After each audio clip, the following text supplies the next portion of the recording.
Bottled. Absolutely bottled. Welcome back to, or welcome to Chelsea Sessions. Let's just get straight into this nonsense.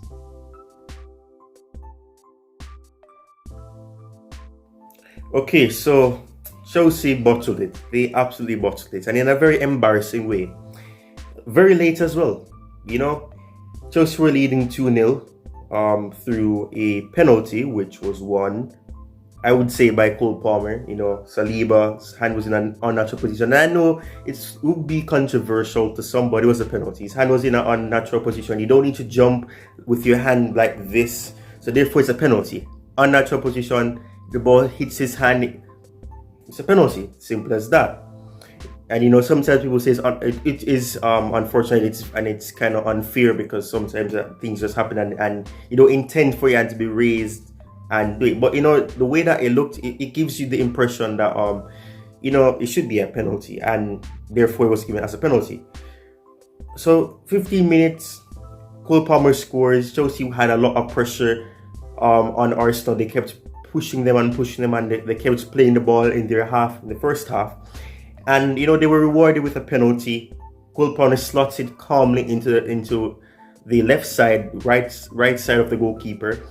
From the goalkeeper's perspective, would be the right side, but left side for him. And you know, Chelsea were leading 1-0. They see out the storm because Arsenal came out. They kept pressuring them, but Arsenal was panicking. There was a lot of moments where they were panicking, shooting and things like that, and it didn't lead to anything. Chelsea limited them to 2 shots in the first half. 2 shots. Now this is the crazy thing. By the end of the game, and you look at the statistics, I don't have the statistics to show you, but if you go and look at the statistics, you're gonna see 13 shots attempts. 13 attempts for Arsenal and 11 for Chelsea. Now, in the first half, Chelsea had 7 attempts. Only 2 were on target, if I'm not mistaken, and then the rest were off target. That's fine, you know, fine, fair enough. That is one negative that I have to mention as well. You know, Chelsea started to struggle. They started to struggle. You know, they got that goal. It was about them trying to get that second, and they kept failing. They should have gotten it. There were times when they should have.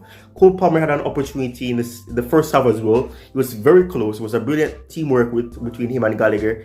Couldn't finish it, but that isn't to say that he did poorly. It was inches away from going in.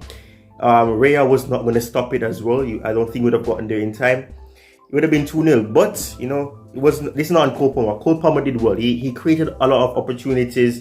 He showed the reason why Chelsea signed him. And he's an investment that I think the club will appreciate, and Pochettino would be proud to know that he wanted this player, because he has proven why Chelsea spent on him. Man City may have let him go, and people say that Man City have the players, and fair enough. I get that. But Cole Palmer is a breath of fresh air for Chelsea, and you know, he's influenced the team so far. Every game he's played and every game that he's been involved in, he's real impressed. And you know, he's very young. He still has a way to go. He still is raw in some areas, but he's gonna be a brilliant player without any injury in his career or anything. He'll be a brilliant player because he has the potential. You can see what he can offer. So that is one thing. Mudryk with a brilliant goal to make it 2-0. 3 minutes in after the restart in the second half. I don't know if he meant it or not, but who cares? It was a brilliant goal. Raya was flat-footed. He could not stop it. Mudryk is slowly coming to his own, and to score against Arsenal, the team that he quote-unquote rejected to come to Chelsea. You know, it was really impressive. You know, the goal was very impressive, and you know, Chelsea, you know, they showed why you know, there's progression, and that is the thing. You know, we bottled it, yes, and you know, the circumstances of it, you know, you could see the issues, you could see the problems. You know, the second half, we got that goal, we started to look lackadaisical. We lacked effort. There was no cohesion there anymore. The midfield was starting to become shaky. They kept making mistakes. Casado was making passes that were low on weight. They weren't weighted properly. They were going to the Arsenal players. Enzo was making passes. Sometimes they played off. Sometimes they didn't. So in terms of that, you could see the regression, and every time Arsenal kept progressing, and we saw the opposite. And if you watch the game, you realize the opposite. Arsenal had players that, on paper, should be able to get them goals. But they brought on Smith Rowe, they brought on Trossard. Rice got that goal for him in the 77th minute. But it was a mistake by Sanchez, and Sanchez had a calm game before all of that. He did make some mistakes, so don't get me wrong. He did make some mistakes. There was errors. Brea made some errors as well. Palmer could have made it 3-0. Jackson could have made it 3-0 when he came on. So we saw an issue that Chelsea still have, where they're not clinical. They don't know how to see out a result. That's the issue that we're having. They're not seeing out results. We're seeing a problem of, yes, we got 2 goals. We did not get our immediate goal like 30 minutes or 20 minutes after scoring that first goal. We tried immediately and we could have gotten it. So fair enough, we did try. But the output is not there. We don't have that clinical number 9. And that isn't to take a dig at Jackson or to say that he's a horrible player, because he isn't horrible. He's raw. You can see he's 22. He's young. So I understand. He's still young. He still has a lot to learn at that age.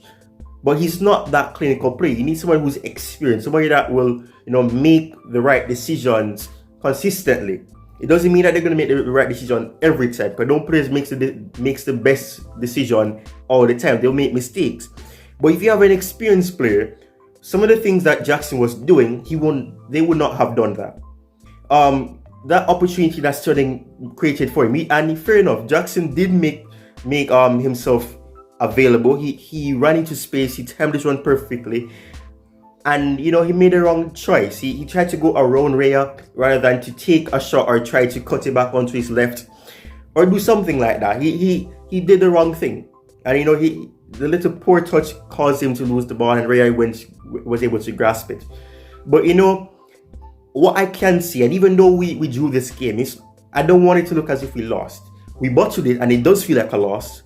But at the end of the day, this progression, we actually outplayed Arsenal for most of the game. We were impressed. We deserved to win the game based on what we did in the first half. But the second half, we started off well. We had a good start. Mudryk getting that goal, as I said. But we slowly started to regress. Arsenal started to grow into the game. And this is the thing when I'm talking about the opposite. They brought on certain players like Martinelli came off, I believe. Emil Smith-Rowe came on, and Nketiah came on as well. Trossard. All those players came on and they played their part. They played a very key role in them getting the goals. They worked together. Trossard was not being marked by Gusto. Did not know where Trossard was. Sanchez made a mistake before that in the 77th minute, which gave Rice that opportunity to shoot from outside the box, and they go straight into the empty net. Sanchez was doing perfectly fine. He was saving Chelsea in the past. Sometimes these things happen to goalkeepers. The greatest of the greatest goalkeepers make these mistakes. Ederson, who's classified as one of the best goalkeepers for Man City, he made those mistakes. So it's not a case where this means that he was a flop or whatever. They'll make mistakes. He's made those mistakes before, and it is concerning because we don't need a goalkeeper to be making those mistakes. But I'm going to give him some, leniency because, he has saved the club in the past. He saved matches in the past. But you cannot be doing those things. You need to have better communication. I could see what he was trying to do, but it was a very poor decision to make. But, on the Chelsea side, in terms of the substitutions, as soon as we made those substitutions, our offensive strength reduced. We were not able to create anything else. Madueke came on, he struggled. He really struggled. Jackson, he did this little thing, and it's always the same thing with Jackson. It's always a case of he does everything else except for scoring consistently. Like I said, Jackson made the wrong decision in terms of the opportunity that he got. He had another opportunity before the game ended in stoppage time, and Rhea grasped the ball as well. So he's going in the right direction, but the opposite is that when Arsenal brought on those substitutions, they actually benefited them coming back. And they deserve to come back after those substitutions and the impact that those players had. The contrast was there for Chelsea though, because we struggled. Madueke came on, we struggled. James came on, it didn't make much of an impact. We took up players like Sterling and Cole Palmer and Mudryk came off and players like that. And we saw a complete different team. Our attacking threat went down. Our offensive threat went down. But, we actually kept Arsenal at bay for most of the game. And they're the title contenders. They're classified as title contenders. And we have something that we can focus on and say, you know what? Yes, we drew the game, but there's positives we can take from it. We actually have some way to go. We have a few ways to go. There's a lot of things that we need to still do. We need to work on, the offensive ability, the output, being able to clinical finishing chances more consistently, killing off games. We struggle to do that. We were lackadaisical. We started to allow Arsenal to get back into the game. But at the end of the day, we got a point. That I'm not trying to. We deserved all 3 points based on the first half performance, and we should have won the game. We gave the game away, like I said, bottled it. But we have progressed from last season. We actually are actually giving teams threat. We're threatening teams, but we need to be winning these games. We need to be actually being able to kill off games and survive until the end and not being conceding last minute or giving the game away. We keep doing that, and it's concerning. But Pochettino is working. You can see what he's trying to do. You can see his system, his tactics, his fundamentals growing in, and his foundations being built in the club. But it's going to take time, as I've stressed on other channels when I've gone on stream, Chelsea Perspective, for example. I've said it's going to take time. We're not going to see a fully bred team until our consistent team of Chelsea until probably next season, or we're going to see progression here and there. And December we may see more, and when we have more players who are new signings that haven't played yet, where we have more options in the attack and in the midfield, and players that have experience in the Premier League, whether it's 1 year or not. We can look at that, but it's going to take time. We need to accept that. I know fans are frustrated. I was frustrated, which is why I took the time to actually have a breather, get my thoughts together, and then make this review. But that's the end of this video. Like, share, and subscribe. Road to monetization and road to 2K as well. We're getting closer to 1.1K or 1,100 subscribers. So hit the like button, subscribe, and let us get to there. And share the channel if you haven't already. I'll see you guys next time. Cheers. Keep the blue flag flying high.